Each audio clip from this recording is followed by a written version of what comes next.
Para sa salitang galit sa panlaping ma, magalit, nagalit, nagagalit, magagalit. Huwag kang magalit sa kanya. Nagalit ako dahil nahuli si Dina. Bakit ka nagagalit? Magagalit ako kapag maingay ang bata. Para sa panlaping pa at an, pagalitan, pinagalitan, pinapagalitan, pagagalitan. Huwag mong pagalitan ang batang iyan. Pinagalitan ni Dina ang kasintahan niya. Pinapagalitan ng bata ng kanyang magulang. Bakit mo pagagalitan ang anak mo? Para sa panlaping in, galitin, ginalit, ginagalit, gagalitin. Huwag mo akong galitin. Ginalit ko siya kaya niya ako sinampal.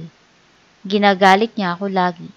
Gagalitin ko si Ana mamaya para umalis na siya sa aking pamamahay.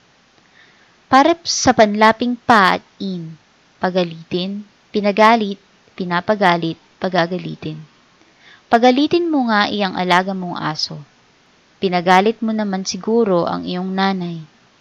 Pinapagalit ko laging aking kasintahan kaya niya ako iniwan. Pagagalitin ko siya mamaya. Para sa panlaping ika, ikagalit, ikinagalit, ikinakagalit, ikakagalit.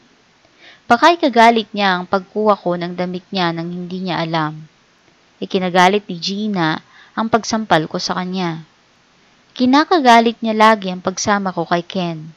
Ikakagalit kaya ng tatay mo ang pagsama mo sa kasintahan mo?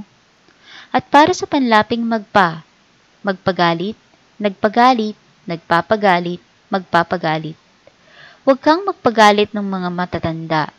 Nagpagalit siya ng kanyang kaibigan kaya siya iniwan. Nagpapagalit ka na lang lagi ng iyong kapatid. Magpapagalit ka pa ba ng iyong mga magulang?